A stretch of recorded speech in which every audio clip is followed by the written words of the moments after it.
This past weekend, almost every church in the Midwest canceled their services due to a massive snowstorm.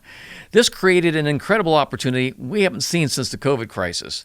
Many churches, well equipped with the latest streaming technology, and their creative teams produced amazing programs, while others struggled and kind of dropped the ball. So today I want to give you some hacks and tips so the next time your church has to pivot in an emergency, you can make your live stream a winner. I'm John Ondo, and this is the Media Download.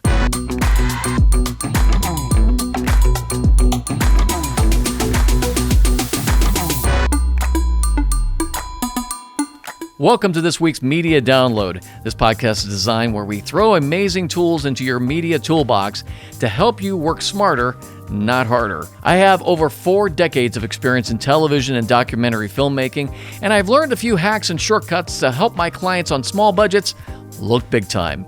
Make sure you subscribe to this channel on YouTube and our audio podcast as well. And remember, we're always a presentation of Ondo Media.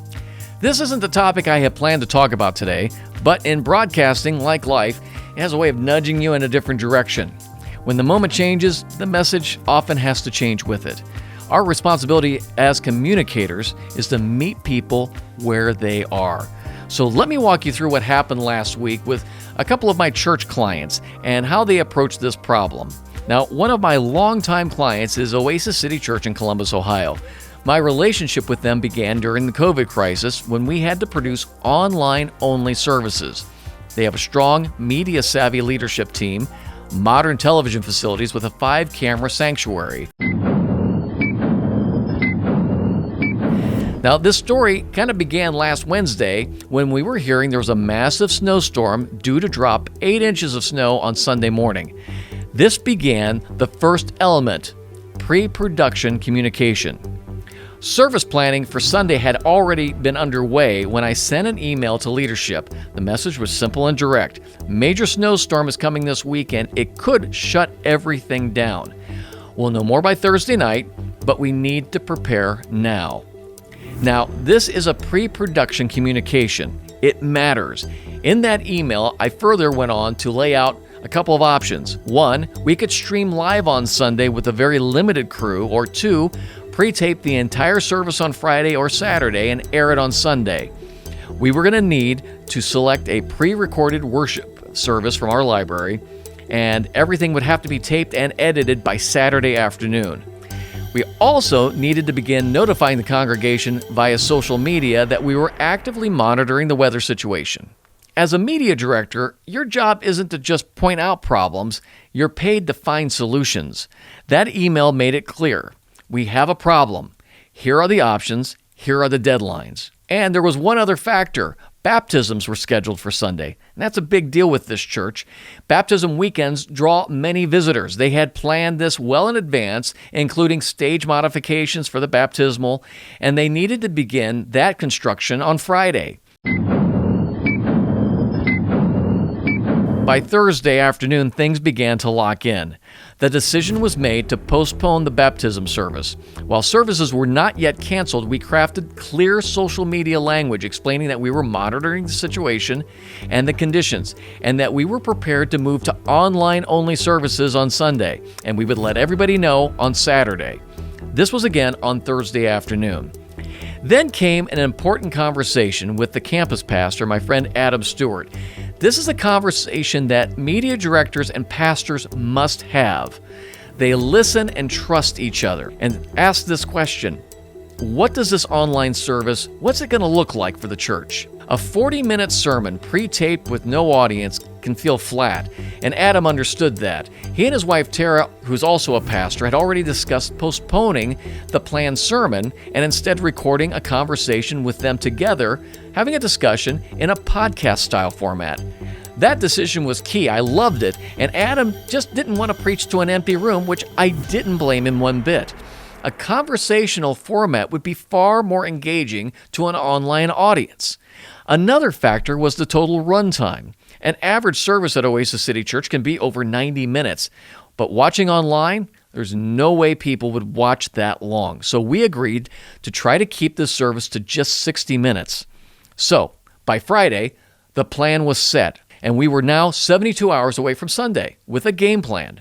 That gave leadership time to select the worship music and shape a strong program for Saturday morning.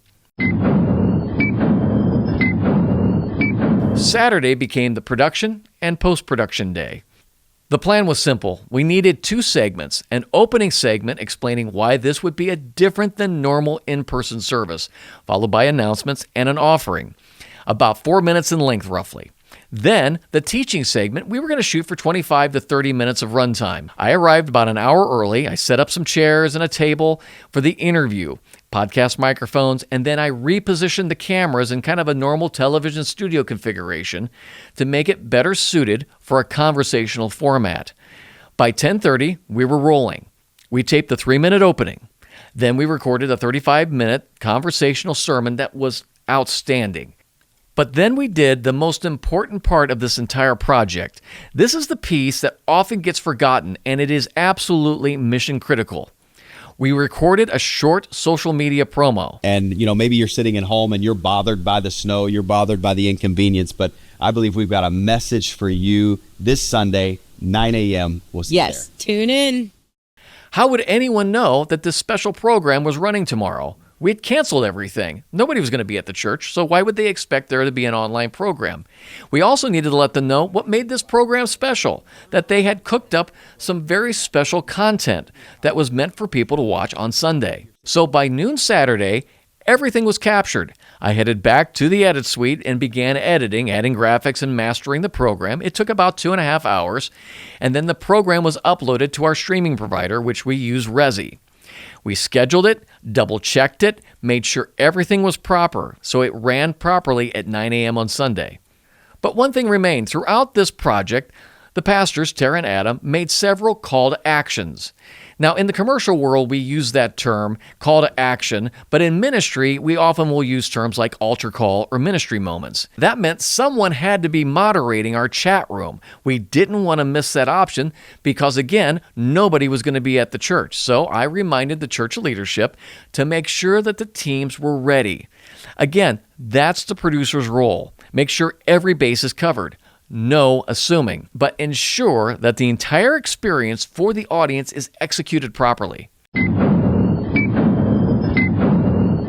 We didn't get hit with 8 inches of snow, but 18 inches of snow.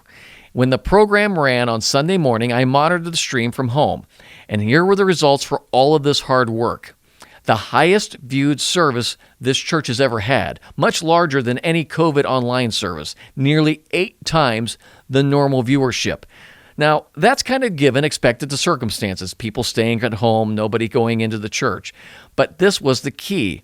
Because it was well produced and thoughtfully planned, not rushed, people shared it. That's the power of good production. If you're a pastor who has a media team, please understand this. You need a producer for both your in-person services and your online experience. They're 2 different audiences, and the producers are the ones who make sure your message is delivered clearly and effectively to those 2 different audiences. Media creatives, listen to me. You need to listen to your pastors. Take time to understand their goals so that you can help carry their message further. And pastors, one more thing. Lean on your media teams. Media teams require specialists, just like your worship team does. So when both teams, listen to this, trust each other and work in unity, the results are incredible. Stronger content, relevant ministry, and a message that truly does stand out. And more importantly, it sends a message to the viewers that we're paying attention, we're prepared, and we're looking out for you. I hope this has been helpful, and if you're part of a media team at a church or a pastor wishing you could have a little bit better production on the weekends, why don't you contact me at Ondo Media, at ondomedia.com. Consulting and training media teams with houses of worship is what I do. And please like and subscribe to this channel. I appreciate it so much. My name is John Ondo, and your download is complete.